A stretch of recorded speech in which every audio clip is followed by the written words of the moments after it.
Good evening, and welcome to North Shore Reads. My name is Julie Backer, and I'm a librarian at West Vancouver Memorial Library. I am joined tonight by my colleagues Josh Hamlet from the North Vancouver District Public Library and CJ Pentland from North Vancouver City Library.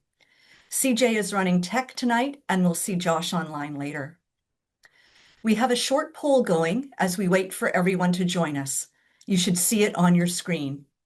We'd appreciate it if you're able to help us know where you're coming from this evening and how you found out about the event by answering a few quick questions. A few housekeeping notes before we begin.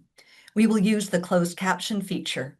The program is automatically transcribed by Zoom, so please understand it may not be a perfectly accurate transcription.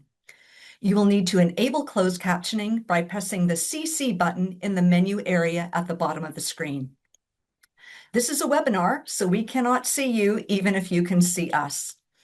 We will not be using the chat or raise hand features.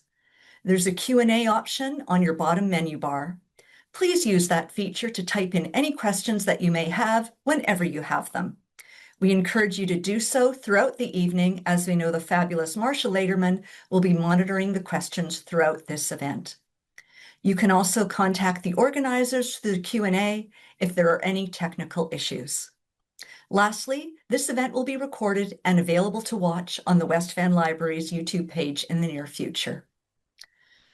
While we recognize that we are all in different places this evening, we would like to acknowledge that for those of us on the North Shore, this event is taking place on the traditional, ancestral, and unceded territories of the Squamish, Tsleil-Waututh, and Musqueam nations. We recognize and respect them as nations in this territory, as well as their connections to the lands and waters around us since time immemorial. I greatly respect our First Nations commitment to stories and storytellers and how they bring community together. Storytelling has brought us together tonight with Kara and Simon sharing their very personal story. We're pleased to have Les George of the Tsleil-Waututh Nation provide a traditional welcome with us this evening. Les, over to you. Good evening. Thank you. Thank you for that. And as mentioned, my name's Les George, and my father's from Squamish. My mother is from Tsleil-Waututh. I myself am from Tsleil-Waututh, and that means people of the inlet. And as mentioned, we occupied these territories for time out of memorial. And I'd like to share with you that I'm first generation non-residential school. So that means my parents went, my grandparents, my great-grandparents, and so on. And it's an honor for me to be here tonight because it's something I know that my parents would want to do. They would love to welcome you. They have very big hearts. And I think reading and libraries are very important because I also was the Indigenous storyteller in residence at the Vancouver Public Library and also the Surrey Public Library. So again, it's an honor to welcome you guys. And in my teachings and protocols, part of our ways are to welcome you through song. And again, I say Osium to you, and I've heard from a few elders and a few leaders, a few meanings for Osium. And when I'm saying Osium to you guys, I'm saying our respect and thanks for your ears and listening to the words that I say. And anytime you feel it in your heart, you guys are welcome to say Osium too. And the song I'd like to welcome you with is one of our welcome songs, and it's also our clan song. I come from the clan of Tekaya. Tekaya. Tekaya in our language means wolf. So that's the song I'd like to share with you guys. I welcome you with. And also when we raise our hands, we raise it in thanks and respect. Osium.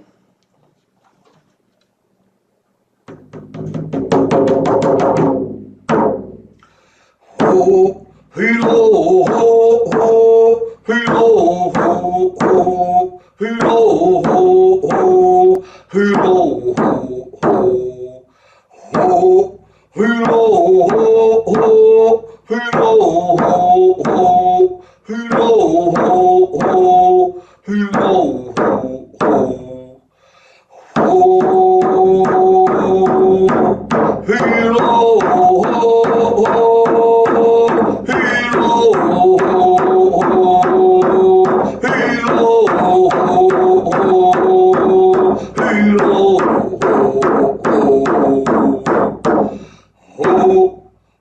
ho, Hey ho ho ho, hey ho ho ho, ho, hey ho ho, hey. Oh, see you, my thank you, and I wish you all a great night. Oh, see you.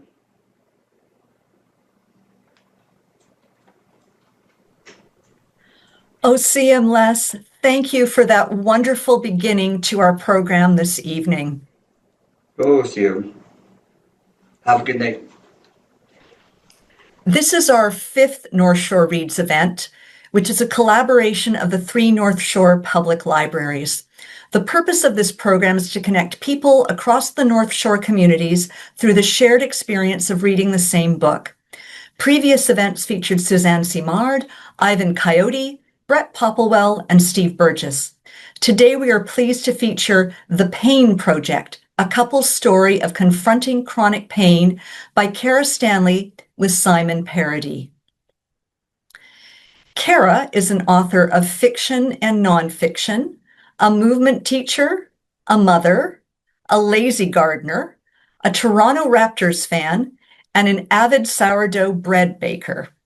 Simon has been playing the blues, rock, country, and roots bands across Canada for 30 years.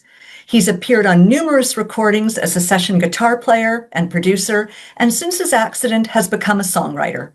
We hope to hear some of Simon's music this evening. Kara and Simon live on the Sunshine Coast.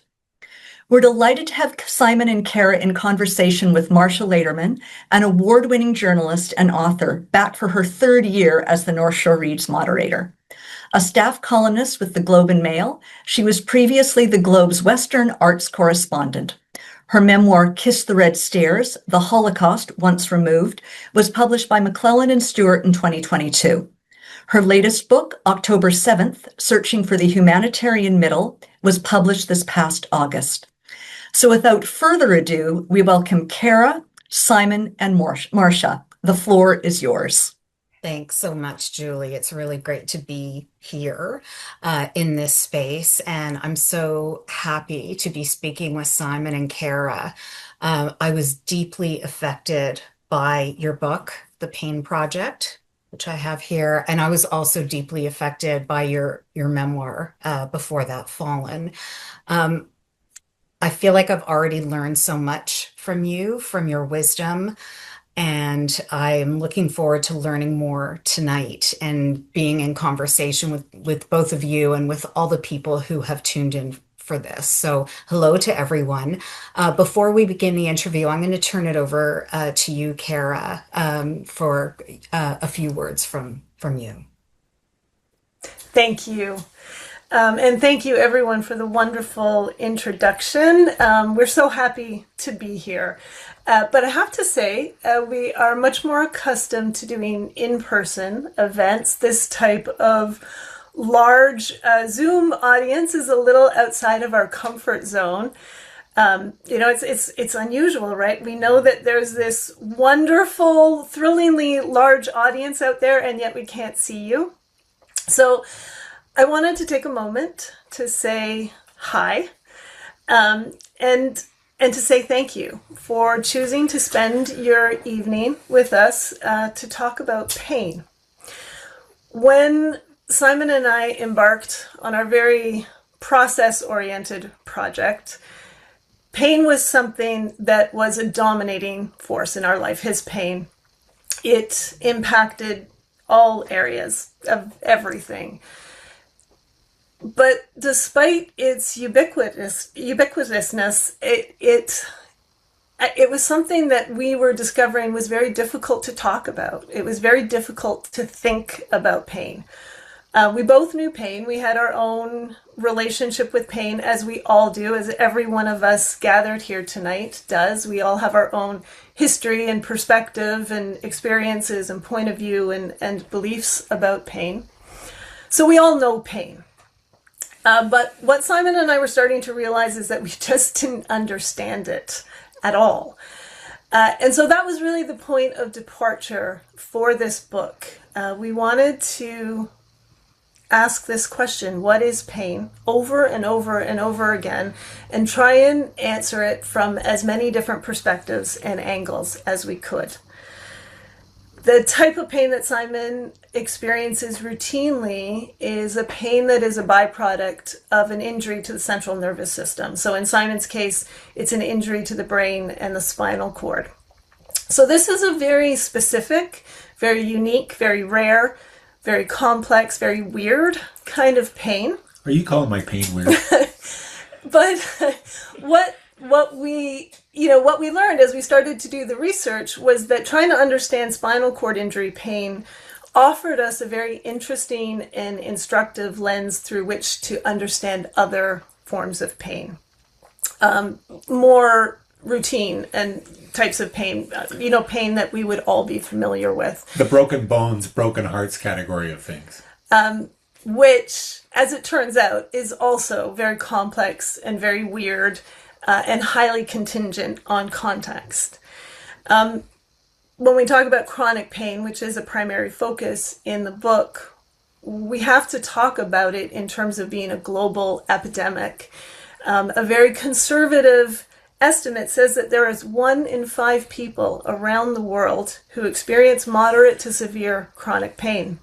So when we do a live audience right at the outset, I often, when we're presenting to a live audience, I like to invite the audience to take a moment to look at the 2 people to their immediate left and the 2 people to their immediate right.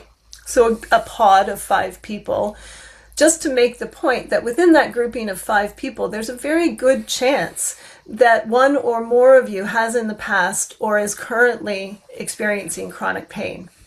And when we do when we're doing this in a live audience, there's a really visceral recognition in the room of like, oh yeah, wow, this is a lot of people here in this room. And even though I can't see you, I would imagine it's the same thing. It's a lot of people gathered here today. It is a lot of people in our communities. It's a lot of people out there in the world in pain. But despite how common it is often a very hidden condition, right? Chronic pain is something that is often very invisible. It's often very difficult to diagnose, and therefore it is very difficult to treat. And because of all of these things, it can be an exceedingly frustrating, exceedingly isolating experience. One of the biggest takeaways for Simon and I during the pain project is the way in which a state of extreme pain that lasts for a prolonged period, it really forces you, kind of constantly forces you to have to hold 2 opposing but potentially equally true thoughts at the same time for all sorts of different things. But I wanted to keep that in mind when I just take a moment right now to acknowledge anyone here tonight in the audience who has in the past or is currently experiencing chronic pain, and to acknowledge that that pain experience is can be a lonely one, and that is very valid, that is very real, that is very true. But also, 1 in 5. If you are experiencing chronic pain, you are absolutely not alone.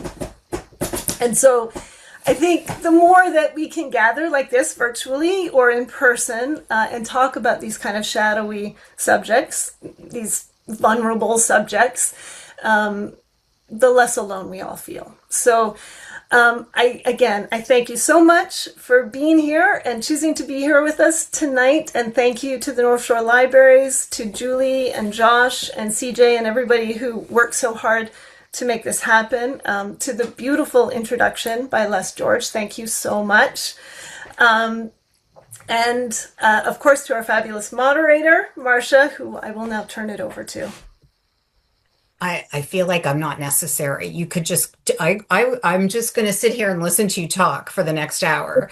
Thank you for that. That was really meaningful. I appreciate it. And I'm sure everyone in the audience does as well. I want to start by going back briefly to 2008, to that summer, and to what happened to you, Simon. Um, I hate to ask you to summarize this huge thing that happened to you, but we, of course, want to focus on the pain and how you have managed to handle it. But I think we need to start by talking about how it began. The origin And story, so to speak. that horrible, yes, the origin story. If this were a Marvel Exactly. It kind of is. I do have you would be the titanium rods hero. in my back. Yes. Well, I woke up on a Tuesday morning. It was July 22nd, 2008, and I had my coffee and my usual breakfast, and I left the house. And since that moment, I never went back to the home we used to live in. And I fell from a piece of unsecured scaffolding onto my back and onto the back of my head on flagstone, and was rushed to VGH by helicopter. And interestingly enough, I'm a little shy on detail because I was actually asleep for a month in a coma. So if you guys want specifics, you'll have to ask Kara, because she was the one that really bore witness to kind of the different stages I went through while I just slept through them, kind of like a lazy fool, you know. You were working on constructing a home. You Yes, almost didn't go to work that day. You weren't feeling that well, but you did.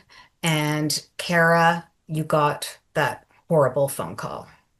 That's right, it's very true what you say. Simon, Simon has been a musician all of his life, so of course, I had to learn how to work construction. as many working musicians do, and it just so happened that this was the Tuesday of the very last week of work. He was working for an extended period of time because he was leaving to promote a new CD that he and his fellow band of musicians was releasing that Saturday. There was going to be a release at the Vancouver Island Folk Festival. So yeah, it's one of those events that happen in a life where it very much is a dividing line between before and after. Things changed dramatically. But also things really stayed the same in a lot of very pivotal ways. Simon has a beautiful analogy of, getting to choose the pieces of your life. Yeah, at the time, especially being in GF Strong, like after the prolonged coma time at VGH and all that stuff, going into GF Strong to actually try to address my mobility issues and gain accessibility through learning how to navigate the world in a wheelchair. I thought of it as, in a way, the singularity of the accident was kind of like having my life shatter on the floor in front of me. But I still had the option to look down at the pieces of the glass and choose the shards that I still wanted to be a part of my life.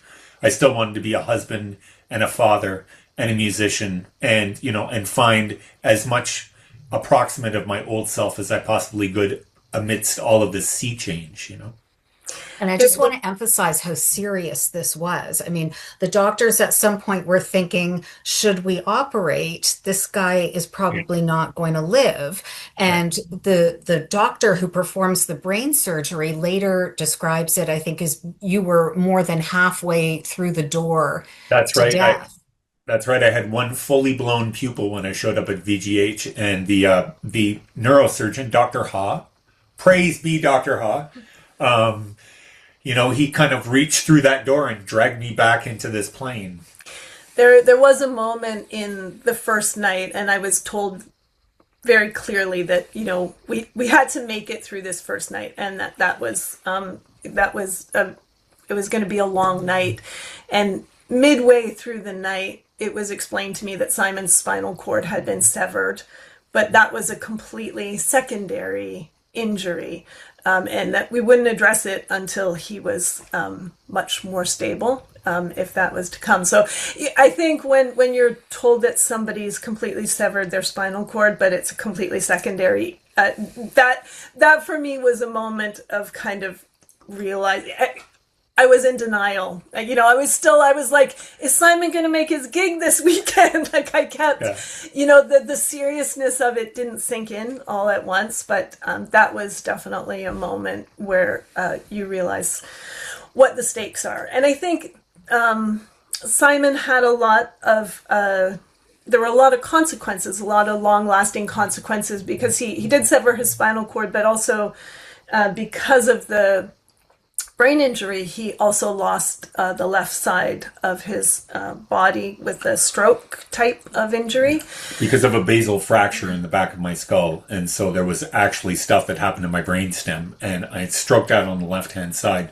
So 30 years of motor memory of guitar playing had disappeared from my hand.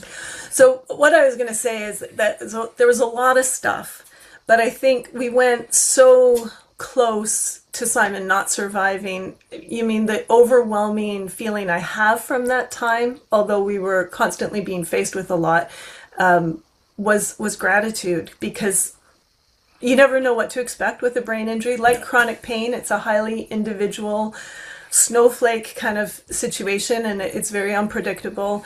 But the fact that, he returned and he was still so quintessentially Simon, that gratitude, wow, it took us a long way. Like, it's amazing. Before something like that happens, you can't really imagine it. But the gratitude of him surviving and being himself, that takes you a really long way.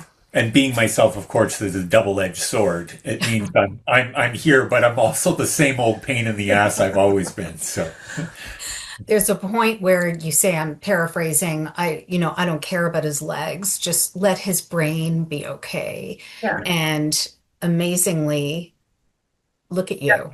Yeah. It's incredible. But as this recovery happens, that I'm using the term miraculous, but miraculous with the help of science and your strong will, something else happens. The pain starts to set in, and it's not the symptom of another problem, as you write. The pain becomes the problem itself. Can you describe, if you could, Simon, how this manifested itself in your body? Well, it took some time. I was put on gabapentin kind of right out of the gate. And then the chronic pain really seemed to kind of bloom over the course of that first year. And then when I started getting urinary tract infections on a regular basis, it really seemed to ramp up at that point.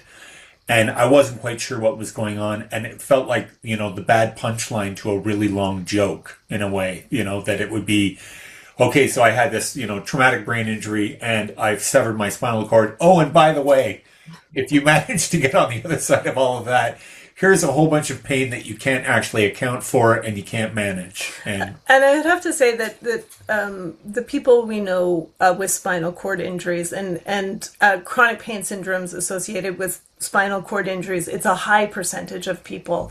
And they, there's really a kind of a general consensus of like, after an injury like that is so catastrophic for all of the systems of the body to deal with, and you've got to relearn all sorts of things, and often what people's spinal cords, they're like at the end of that, it takes a couple of years, and you finally, you start to get a hang of it, but then there's this pain that's sticking around, and it's sort of a, shaking your fist at the universe moment of like how that is. It's a bit of a cruel joke when you're dealing with a body that has no sensation and is also at risk because of no pain, right? And it's one of the things that we often don't talk about when paralysis is a part of the picture.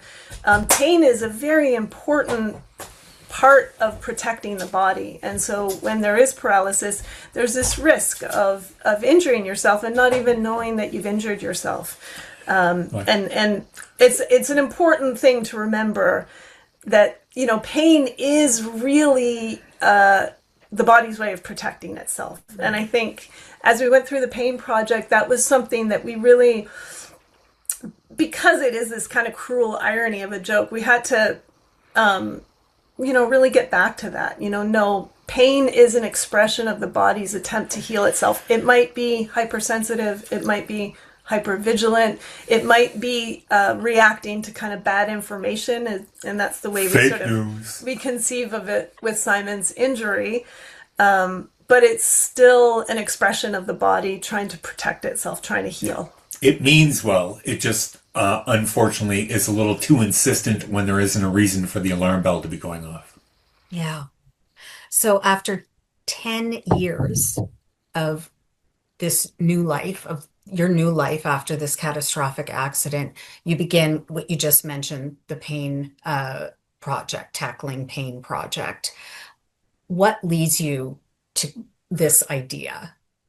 Well, I think Kara summed it well in the book at some point, where she says, we were caught in a cycle of wanting to just dismiss pain and vanquish it completely, and that the only answer to my situation was no pain ever. That's the only measure of success.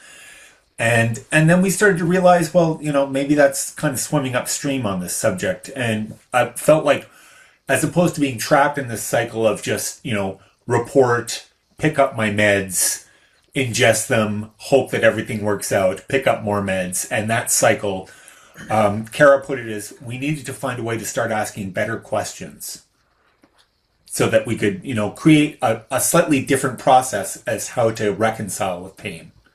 Because the pain might not be going away. So in that sense, we need to actually have a relationship with pain where I still feel like I have a measure of agency over my life.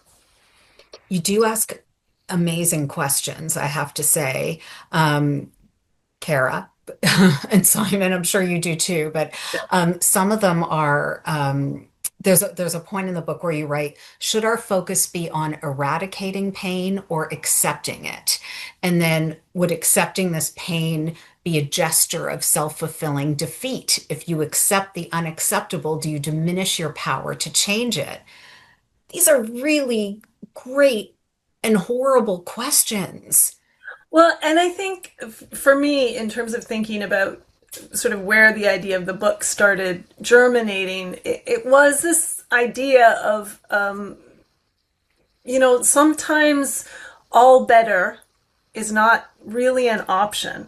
But I think it's really important, ongoing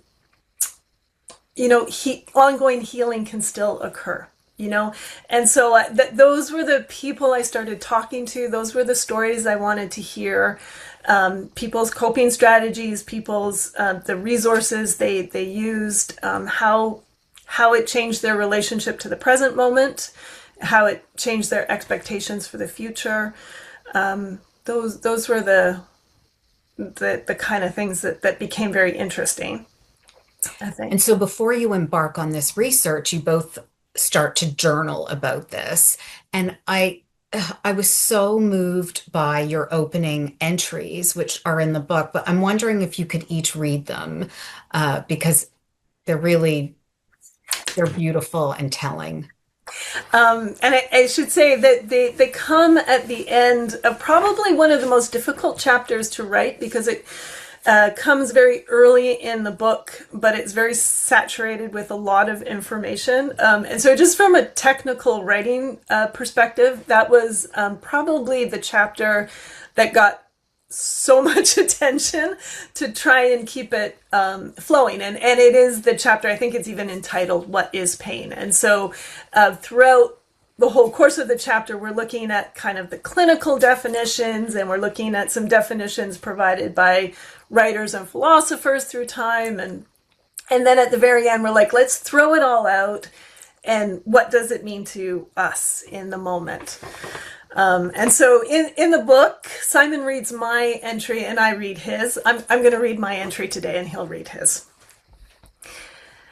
Our current experience of pain is one in which all order is lost. Forward progress has been replaced with an unending series of jabbing, bewildering attacks upon Simon's body. It is the ultimate chaos narrative. Simon and I have been wading in the murky waters of this chaos story the past few years. I hate it. Every day, pain pushes Simon farther from the shore of our daily life, out to open sea. There is nothing I can do but wave my arms and call for help. Simon, who is always more attentive to my welfare than his own, tries to ease my distress by cracking one-liners or belting out a version of Bowie's Moon Age Daydream. Still, he moves further and further away, his voice growing fainter. And then Simon reads his.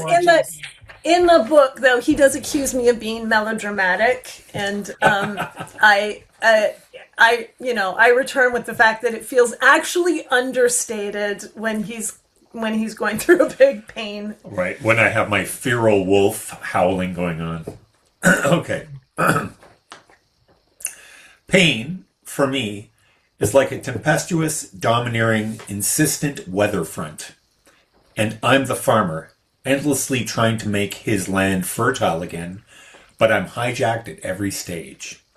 Hurricanes come, mess up the tilling. Late frosts come, mess up the planting.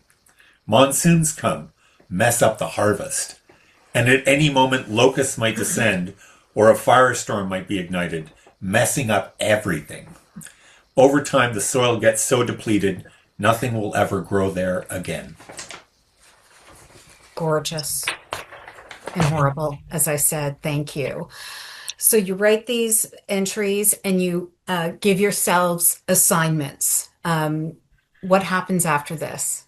Well, I mean, I think part of that part of that exercise of writing those journals, I think an organizing principle for me when I sat down to think about this book is we wanted it first and foremost to be science informed, so that we were, checking back against the best peer-reviewed research that was out there. So the Cochrane Library, for anybody who's interested in making sure you're getting the most reliable research that's out there, it's a great resource.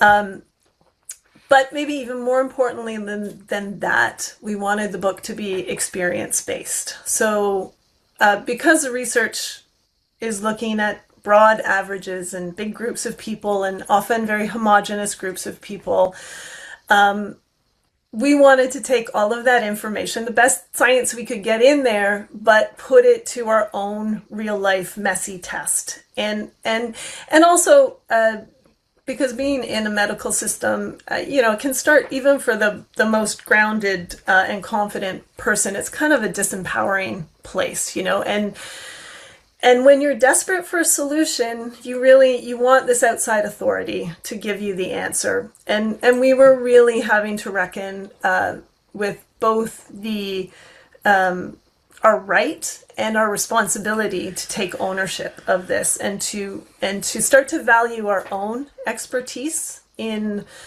our knowledge about pain experience. And so that was part of just that process of writing those journals, is just starting to say, you know what, we kind of know what we're talking about here. And we've got, some ideas about, the meaning of pain in our life, at least at that point.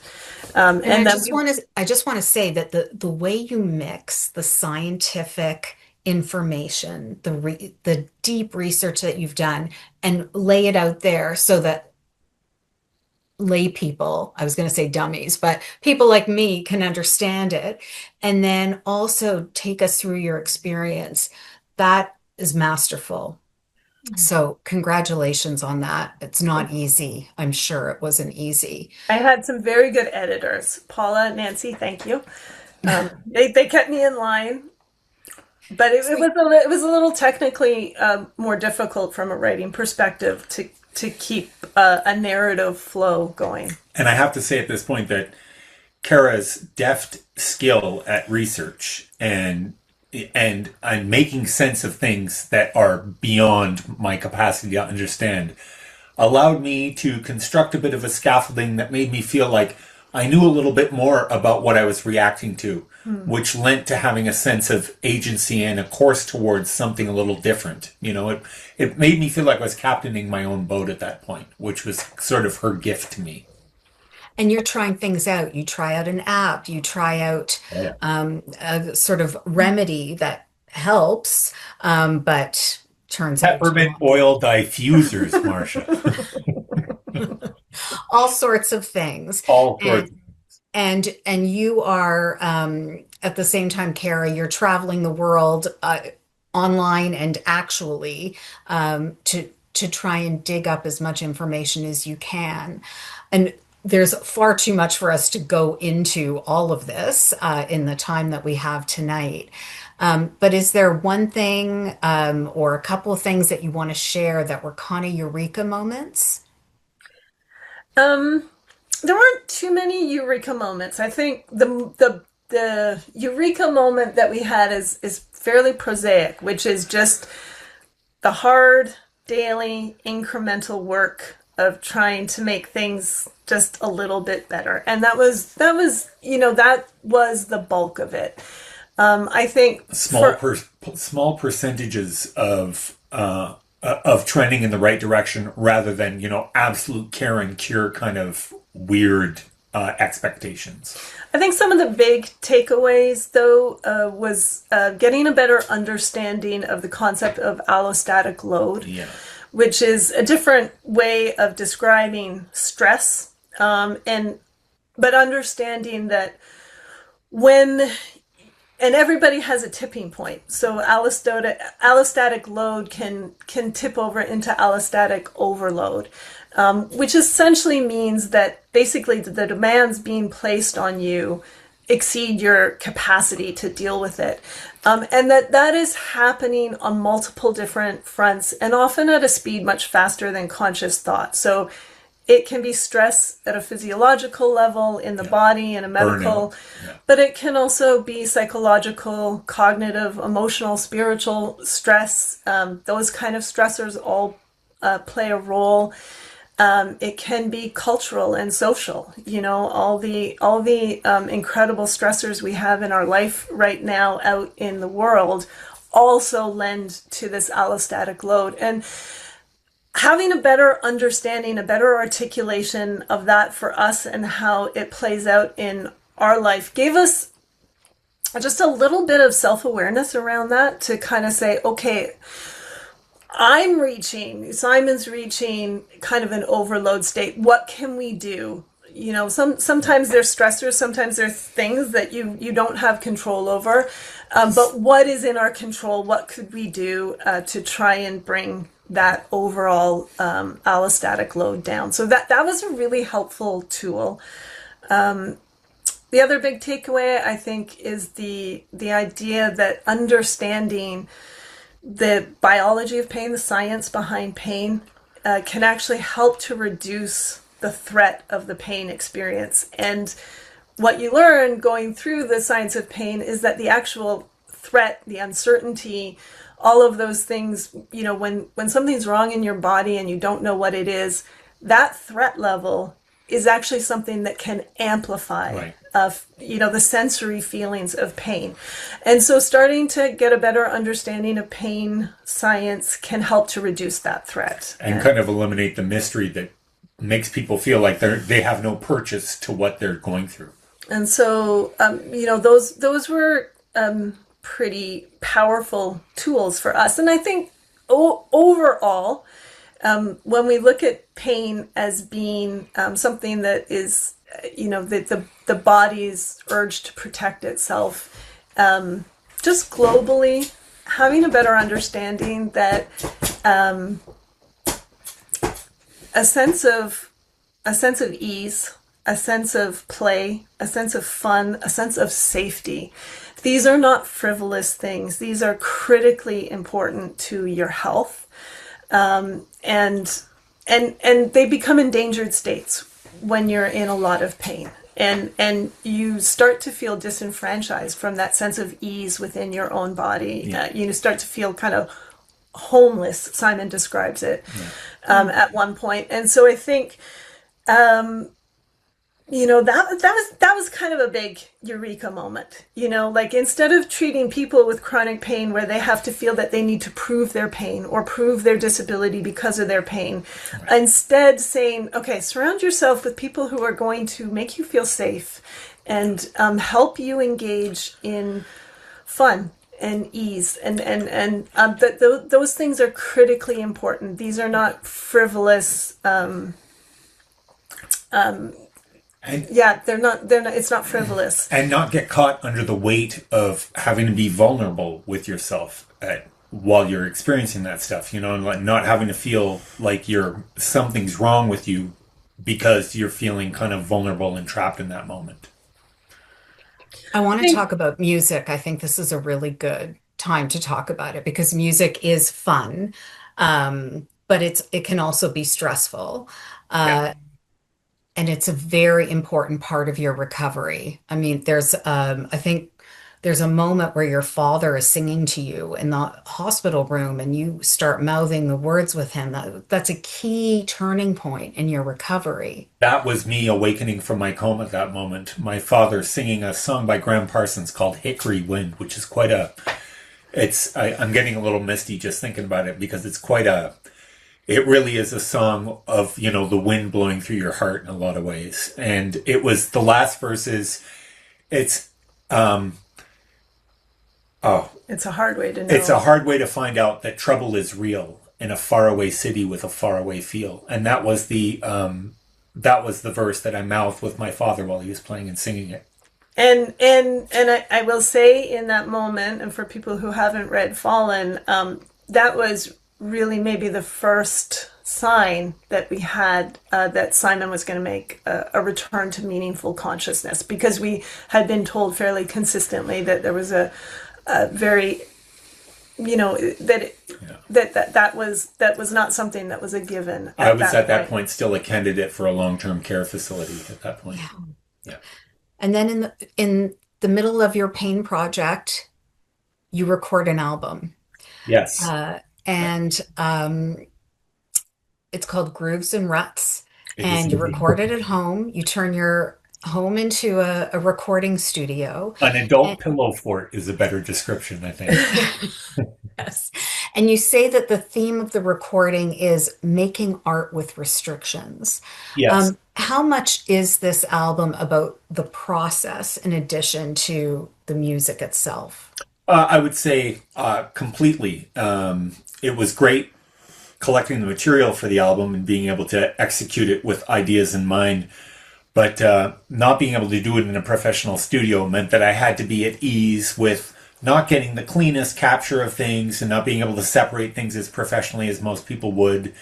And but we did get to do it on an old reel-to-reel 4-track, which was kind of like going old school. And it was a lot of fun to kind of engage in older technologies and not be too clinical with kind of being able to manipulate everything into perfection and beauty. So art with restrictions, I think, also speaks to how I was feeling at that time about my abilities and still being able to be as musical with the toolkit that I had on me at that time in the moment.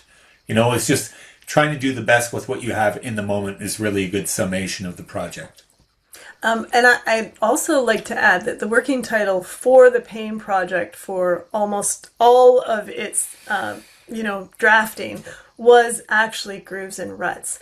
And that was because through, and in particular, the song that Simon might be singing shortly, there is a line that references Grooves and Ruts. And it was really meaningful for us because Fallen explored this idea of neuroplasticity and the way that he was healing from a brain injury. And just the idea of this deep learning that the brain can do throughout the life and throughout your life, and that it's constantly changing and adapting, and that music was something that really helped promote neuroplasticity for Simon and his healing from the head injury. But chronic pain is also a kind of neuroplastic process. It's a downside, and that is also one of the ways that we understand his pain, is that his nervous system has learned pain better and better, and the better it gets, the more it happens. And so there is, there's a positive and a downside to that kind of neuroplastic nature of our nervous groove system. and a rut, so to speak. A groove. Music is his neuroplastic groove, and pain is his neuroplastic rut. So Beautiful. Simon, do you feel up to playing Yeah, some? I'll give it a shot here, Marsha. I'm gonna move Okay, that to the that's camera. great. What are we going to hear? So this song is called Sweet Melinda, which actually is, for me, a reimagining of a Bob Dylan character. And Bob Dylan has a song called Just Like Tom Thumb's Blues. And in it he says, Sweet Melinda, she's the goddess of gloom. She speaks good English and she invites you up to her room. And as a kid, I loved Bob Dylan. And I was like, man, that's a lot of weight to throw on someone's shoulders. So I recast Melinda as more of like a touchstone of hope, if that makes sense. Yes. There's a lot you can learn from the noise in the room or the whining of the engines outside. There's a lot you will hear, who's to blame, who to fear. Someone will try to take you for a ride. Me, I hedge my bets, replay old regrets, and use this bottle to heal my pride. If it's not too much to ask, here's $5 for gas. And sweet Melinda, could you drive us through the night?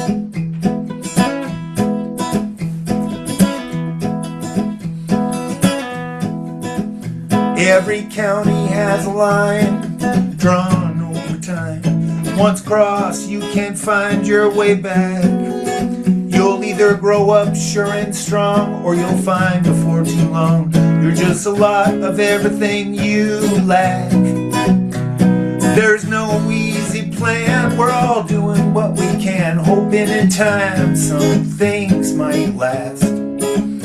Well, I could have made it big had I just worn the wig, and sweet Melinda, it goes so fast.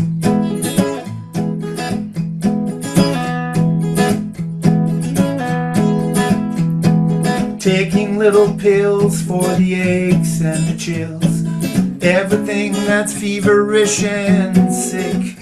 But you can't treat a fever if you're not a believer, 'cause having faith is half of the trick. And believing, well, it ebbs and it flows like a snake, it sheds its skin. Well, I thought it would be better if I put it in a letter. Sweet Melinda, show me how to begin.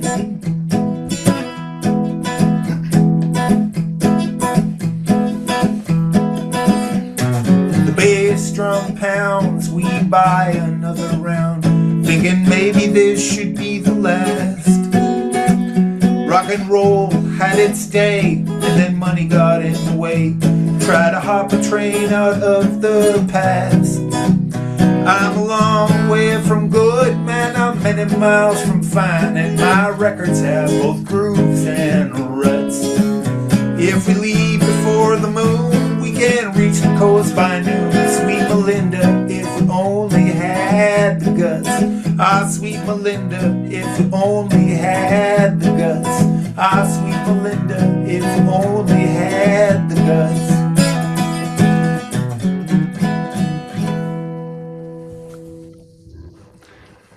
Speaking of Tara co-wrote that song with me. I should have made that announcement up front.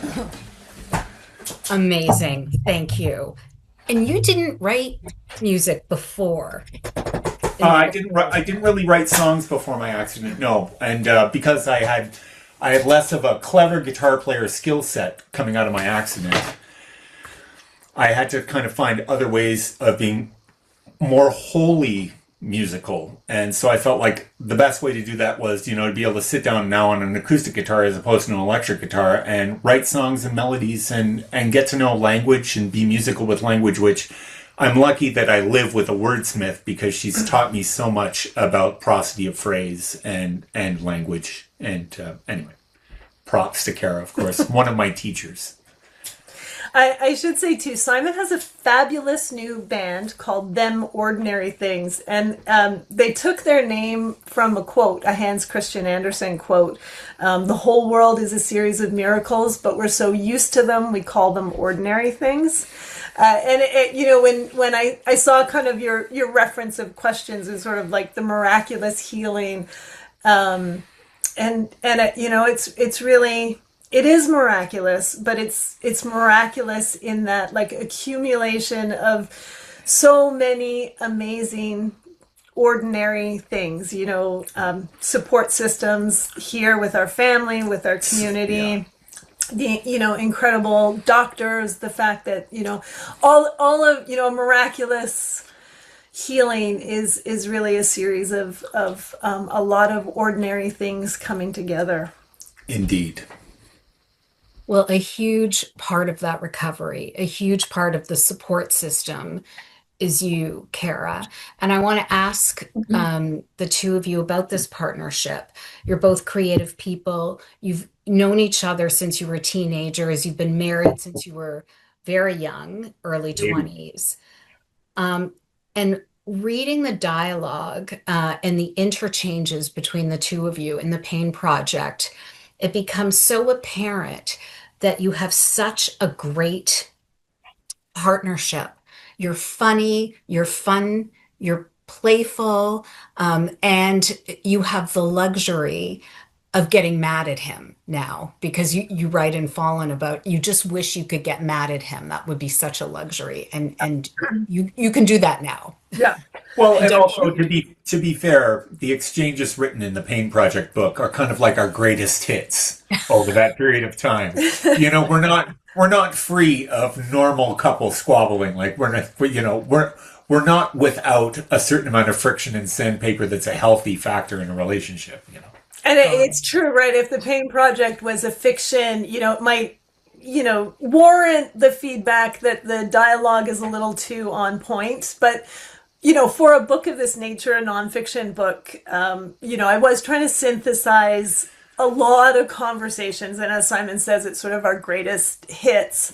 But a lot of dealing with all the pain signs, it took many, many conversations. Like you couldn't have really transcribed it as it was actually said because it would have been a gazillion pages long and nobody would ever want to read it.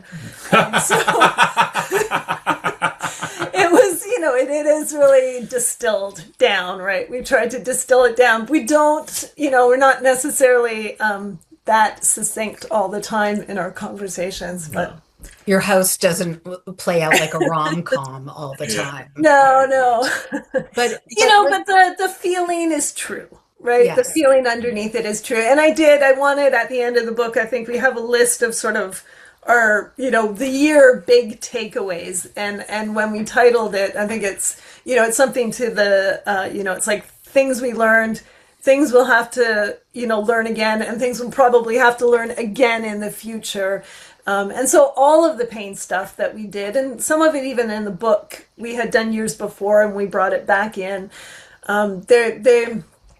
most of the interventions that we really dived into were not kind of like one and done things. It's sort of things you have to keep incrementally chipping away. Yeah, rediscovering and relearning and kind of every time we did it, we learned something a little bit new. But on the marriage front, because you also have this huge challenge that you need to deal with suddenly, and that has many sort of tangents that become challenges as well, and opportunities, I suppose. But if I can ask, how did you and how do you navigate that? I mean, how do you keep going? I mean, there are probably some people watching who wouldn't mind some tips. Well, as I said, in the aftermath of Sai's accident, the gratitude that he lived and that he was himself, it carried us a long way. And we had a strong relationship, and it's sort of we've I had, think we still do. yeah, we still do. I just historically, I think we have both.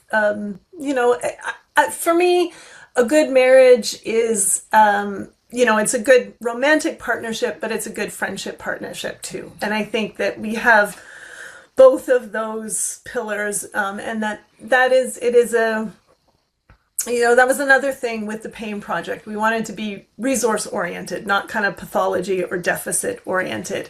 And I think in the aftermath of something like Fallen, or anybody navigating chronic illness, disability, chronic pain, you fall into a medical system, it is really easy to fall into a way of thinking that becomes pathology or deficit oriented. And I think part of what is healthy about our relationship is we challenge each other to both be resource oriented. Okay, what are the resources that we can bring to this particular moment in time? And then, it can't be understated how important the many levels of support that we had. So we had an incredibly supportive family who have been there throughout. And Simon's parents and his sister and her family, it's transformative. Our community, they raised a lot of money.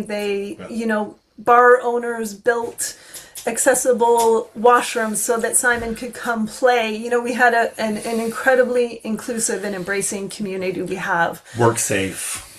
And then because it was a workplace accident, we had funding through WorkSafe. And this is something that can't be understated, how much that support has helped us. I can't imagine what it's like for people to go through this stuff having had an accident happen while they were cleaning their gutters at their house or something, where there isn't that safety net underneath everything to help them with equipment and therapy. And I mean, it'd be devastating to some people.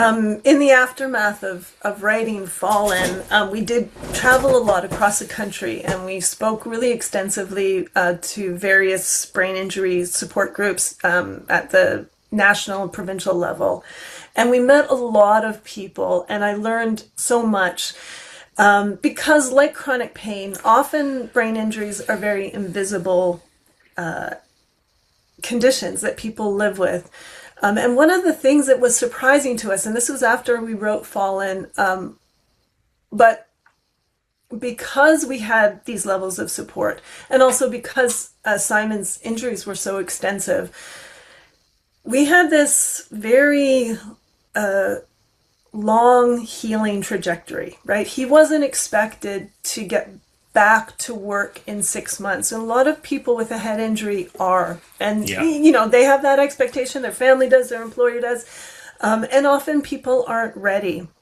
And so, lucky is not the right word, but I think in many ways, Simon's healing trajectory really benefited from being slow. And I think, if people have that ability, and not everyone does, and I wish that they did, it comes back also to some of the stuff we learned through the Pain Project, right? Where when we talk to the best scientists out there, what they're saying, the interventions that we really need are cultural changes that allow people to heal a little more flexibly, with a little more adaptability in how they're working, self-agency, empowerment, education. These are the kinds of things that really help a chronic pain state, right? And there's a lot of people who can make a lot of money off of quick fixes, as we see with, Purdue Pharma, NC Therapeutics. And people often are desperate, and they need that quick fix, and because they're not afforded the time. A state of extreme pain, it can really, it changes the parameters of your thinking. And so you might decide to do something that in other circumstances you just never would have considered, because it can be such an extreme and desperate situation. So I think both in terms of the brain injury and in terms of chronic pain, uh, an ability to slow down is hugely beneficial. Take stuff And off your plate. take some time, and we are very lucky that we have the support and the flexibility in our working lives to be able to do that, because it makes all the difference. Can we talk about pain medication? To what extent were you relying on prescription pain medication through Well, this time? for a long time, I was taking hydromorphone every day, and For more then than a decade. for more than a decade, and then got to a point where I realized that actually the pain wasn't going away, but I was getting pulled out of the pain. Which seemed to make more sense to articulate it that way. It was taking me Yes. out of the pain, but it wasn't relieving the pain in any measure. And so it was during quarantine that I was able to stop taking hydromorphone altogether, because I wasn't getting any gigs.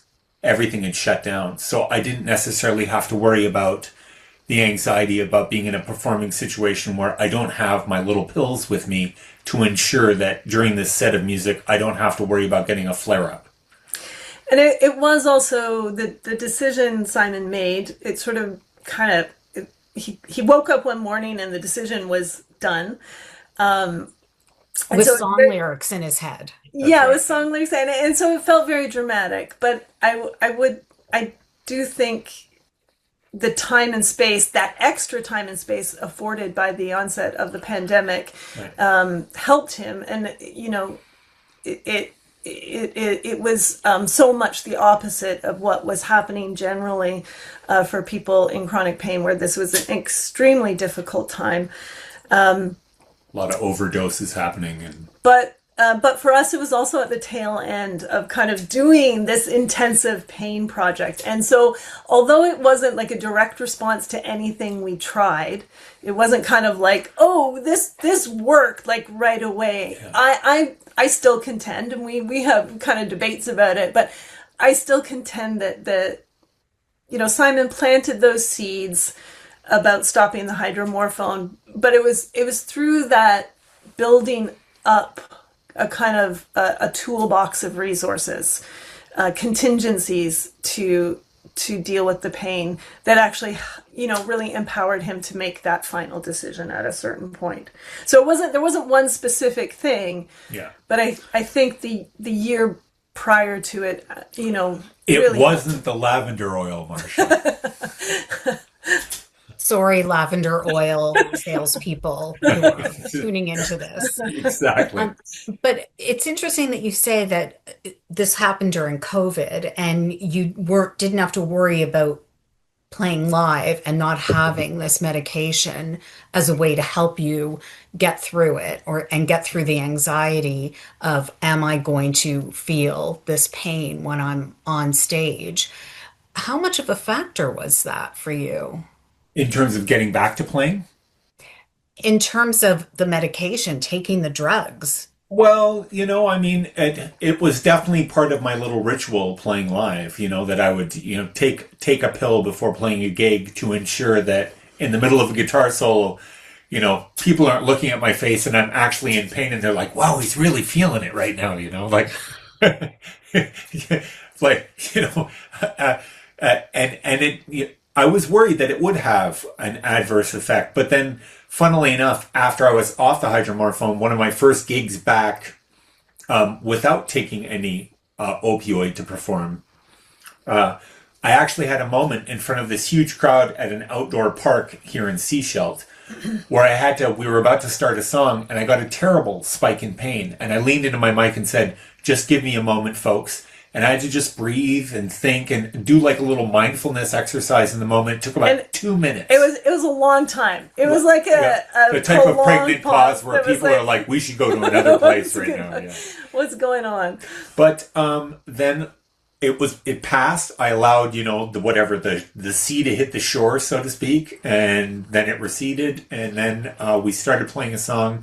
And as soon as I said, okay, we're going to play another tune now, everyone clapped in support. Like it was this lovely, warm gesture coming back at us, where everyone kind of bared witness to the humanity of what was going on. And it was really kind of lovely. Well, and I have to, then Simon followed that up by directly addressing the audience and saying to them, thank you guys. That was just my worst nightmare as a performer, and you turned it into a really beautiful moment for me. And it was a really big moment. It was really beautiful. It's gorgeous. Simon, I don't know do you think you could play another song, or do you want to save that? Give it a shot. Okay. How are we for time here?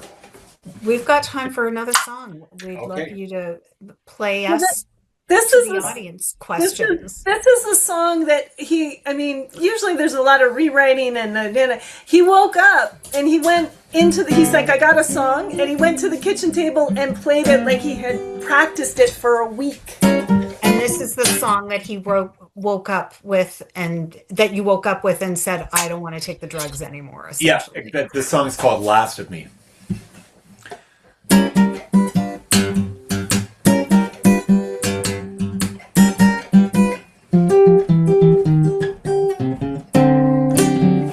You can tell me once, you can tell me twice. Just 'cause you say it 3 times don't make it good advice. Some say follow your heart. No sense in living with regret. You think you got the best of me, but that's the last of me you're gonna get. I punched the champ right in the nose. That smack he was talking, man, I knew it'd come to blows. And I've been all over this town, but I ain't some stray dog you can just pet. You think you got the best of me, but that's the last of me you're gonna get. You crawl across my skin, you seep into my mind. You're vengeful, spiteful, evil, and unkind. You move pieces around the board. You pull cards from the bottom of the deck. You think you got the best of me, but that's the last of me you're gonna get. Well, head to the station, catch a 305. Whistles and steam gonna keep me alive. I will send for my trunk. You can post my room up to let. You think you got the best of me, but that's the last of me you're gonna get.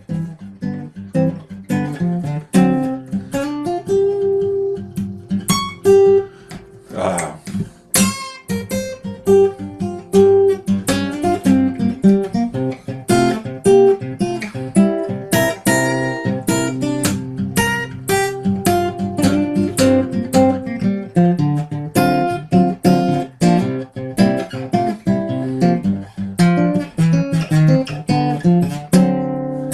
Honeysuckle blooming, fish on the line, a little bit of dancing, one more bottle of wine. I got $700, I don't need to worry about no debt.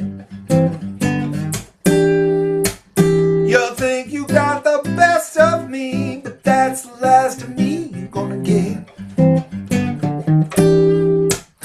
You think you got the best of me, but that's the last of me you're gonna get. You think you got the best of me, but that's the last of me you're gonna get. All right. Amazing. Thank you. I think we are getting the best of you right now. Thanks, Marsha.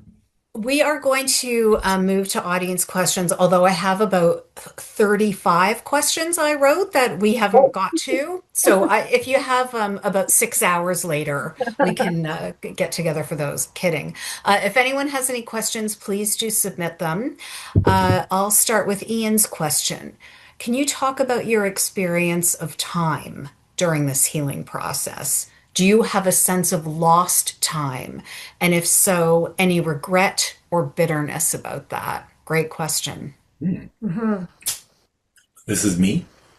Go for it. Yeah.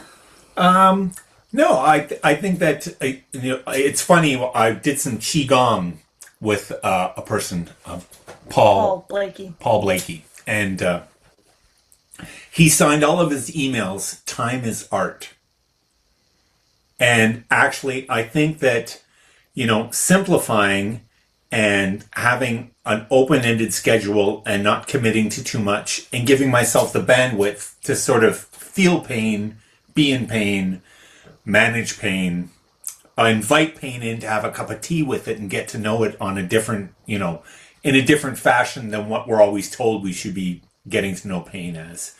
That helped me a lot. So I don't feel like it was wasted time at all. If I get the meaning of the question properly in the context of it.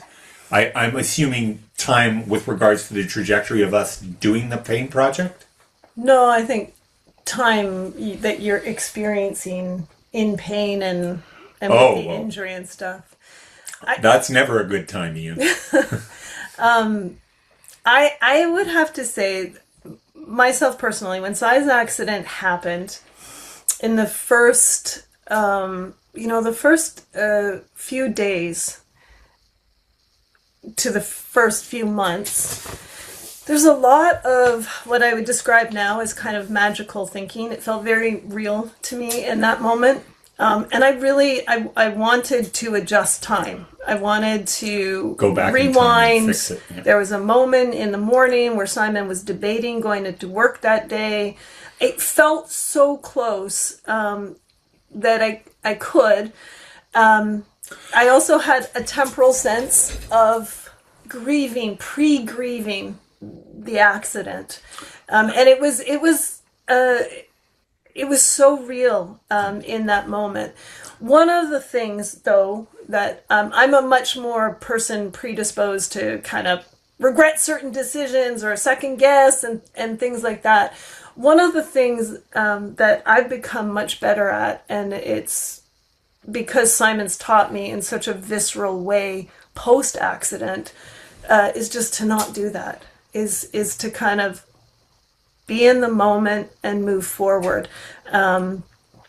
He has given me a lot of just the experience of living with someone who doesn't carry around a lot of regret. And you know what? And I think, to speak to that, if I may, I don't mean to interrupt you, but I think it was a lot healthier for you to go through the exercise of wanting to rewind time and re-script what our life was going to be going forward. Because if I lived in that spot, I would be stuck in that stasis of regret and feeling disappointed and feeling cheated of something, and I wouldn't have the wherewithal to be able to be appreciative of the things that I still have in my life that aren't necessarily the shiny objects that have a lot of road value, like legs that work, but learning how to be thankful and how to have gratitude. I mean, there's a sportsism that says that, character is that thing you build when things don't go your way. And I think for me, it was important to stay on the side of being appreciative and thankful and not wallowing in regret in any measure, because it actually would make what aspects of my life that are already kind of hindered by the injury even a bit worse psychologically, to remain in that stasis in my mind. There's kind of an absolute health in Simon's outlook that I have really learned from, and I have really tried to embody myself. There was a moment after Fallen came out, and we did a presentation at a correctional facility, and it was a group of young men who were taking a class through a college. But they were also within this correctional facility, and it was a psychology class, and so they were questioning a lot of things. They, I think many of them expressed dealing with profound regret and guilt over things that had happened in their past, and also a sense of loss for things that hadn't been there for them as they were growing up. And one of them asked Simon, like, if you could go back and change the accident, would you? And Simon, without hesitating, said, no, absolutely not. And then we got in the car to drive home, and I was like, you were bullshitting him, right? Like, of course you would, right? But he was like, no, because this is where we're at now, and there's so much that is meaningful and I'm thankful for. So and there have been a lot of amazing things that have happened to our life that actually wouldn't have happened were it not for the injury. And I don't want those things to be re-scripted. So I have to say I've learned a lot in a very visceral level that's helped me grow as a person, because I certainly wasn't there before. Now who's bullshitting who? One thing, I mean, I want to get to more questions, but one thing that we haven't talked about is that you had a young teenage son at that time. So that was some lost time. You couldn't go to a soccer tournament. That was that was hard. Okay, I'm going to move on to another question. Did you ever try cold light or laser therapy? No. No, I don't think we have. TENS, different types of vibrational stuff, but not the cold light or laser therapy. It's been suggested before, so it is definitely maybe something to check out. We'll have to dip into that going forward. We try, we try to try everything, and it's always great to get new information, new feedback. But I think it's also true, and especially people who have had ongoing chronic pain, you do sometimes get super saturated with trying new, like you can really exhaust your resources just going out and trying all these different things. So we try and be selective and manage it as we can. But it's always great to hear when something has worked for somebody else. Whoever volleyed that question, I really appreciate that, and thank you, and we'll look into it for sure. Thank you so much. Someone is asking for you to speak more about the role of the caregiver in this journey, and that could be you, Kara, or the caregiver in general. Well, I mean, Simon and I are married, and we, what makes our relationship work is that we have always cared for each other in a very profound, fundamental way. And I think if that reciprocity is not there, it makes for a difficult relationship. Certainly in the aftermath of Simon's accident, and with chronic pain, it does. A lot of the burden of our life falls on Kara's shoulders in a lot of way, and it's a tough task. And there's a lot of kind of switching around of roles and things like that, and we've both had to be adaptable in that. So making sure that I, also when there's a lot of health issues coming up, and we have actually had a particularly difficult year with that, and sometimes you can just get in survive mode. It's really good to step away and take a day for yourself. So those kinds of things are really important. I think, though, more broadly, one of the big things as we went through the pain project was not just our own exploration of what was working for Simon, what might work for him, realizing and kind of, really having to reckon with the fact that this is probably going to be an ongoing issue for us that we're going to have to keep dealing with, and sort of setting our expectations to allow for that. But I think one of the bigger, broader takeaways was just this understanding of the role that the kind of politics and culture and social setting how that can impact pain. And I think that there's a moment in the book where we say, like it's really not a crisis. It's not really a failure of curing. Western medicine is actually really good at curing a lot of things. But we are maybe in a crisis of care and caregiving, right? We value cure. We do not necessarily value care. And I can say that as a caregiver, and I'm very lucky. I have people in my life who support me, Simon's family, I don't really, I'm not speaking personally in the sense that I feel undervalued, but I think more on a social level, we can acknowledge that caregiving is not as valued as it should be. And I think the lockdown kind of exposed a lot of that stuff, institutionally, and what we went through as a when we society. see in those first few months of COVID, the kind of horrific things in a long-term care facility where caregiving is absented. This is a huge issue, and I think we need to value care. It goes back to what I was saying earlier, these kind of more long-term, daily, time-intensive things, and we tend not to place value on it. And I think that there should be a shift in that even when we look at our funding agencies like ICBC and things like that, there's a moment, there's a interview in the book with one of the directors at Pain BC, and she's talking about how ICBC is starting to come and consult with them, and maybe having a shift from having people in pain have to prove their pain before getting resources.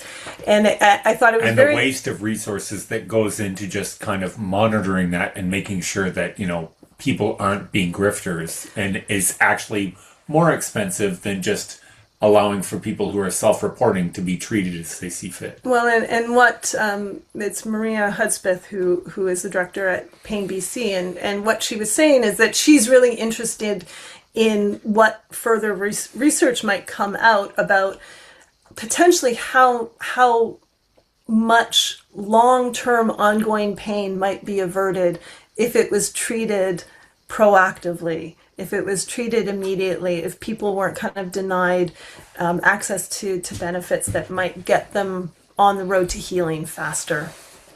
And so I think we when we look at kind of a short-term shortcut, we often deny ourselves the possibility of more whole healing for the whole person. That was a great answer. I'm sorry to hear that you've been having a rough year, Simon. I'm sorry to all the people who sent in questions that we don't have time to answer because we're out of time. But I cannot possibly thank you enough for what you have done tonight for us, and with your books and with your lives. You two are amazing. Thank you so much for this evening and for everything you do. And that music, it's going to live in my head. So thank you so much. And Kara, your words are beautiful. You're both incredible artists. I'm going to pass it over to Josh now. And I also want to thank everyone who's been part of this amazing evening. Thank you, Marsha. Thank you so much. Thank you, everyone. Hello, my name is Josh, and I'm from the North Vancouver District Public Library. On behalf of the North Shore Libraries, thank you so much to Les for welcoming us this evening and getting us started. And thank you to Kara, Simon, and Marsha for such a wonderful conversation. And an extra special thanks to Simon for the songs. It was an honor and a pleasure to be here. Thank you to all of our attendees for your questions and your thoughtful engagement. We appreciate all of you for being here with us in this virtual space. If you haven't read The Pain Project yet, each of our North Shore libraries has several copies available, so please be sure to visit and borrow a copy. Oh, there's Marsha's well-marked copy. Or please visit one of your local bookstores to purchase a copy for yourself. And if you have read it, make sure you recommend it to a friend or a family member. Let's have as many people read it as possible. Let's see. And lastly, thank you. If you have any feedback for the event, you can contact us via the email that we sent you the Zoom link through. So once again, thank you, Les, Kara, Simon, and Marsha, and to my colleagues at the North Shore Libraries for making this event happen. Thank you to each and every one of you for joining us tonight. We hope you have a wonderful rest of your evening and that you'll join us again for our next North Shore Reads event. Thank you. Thank you. Take Bye. care, everyone.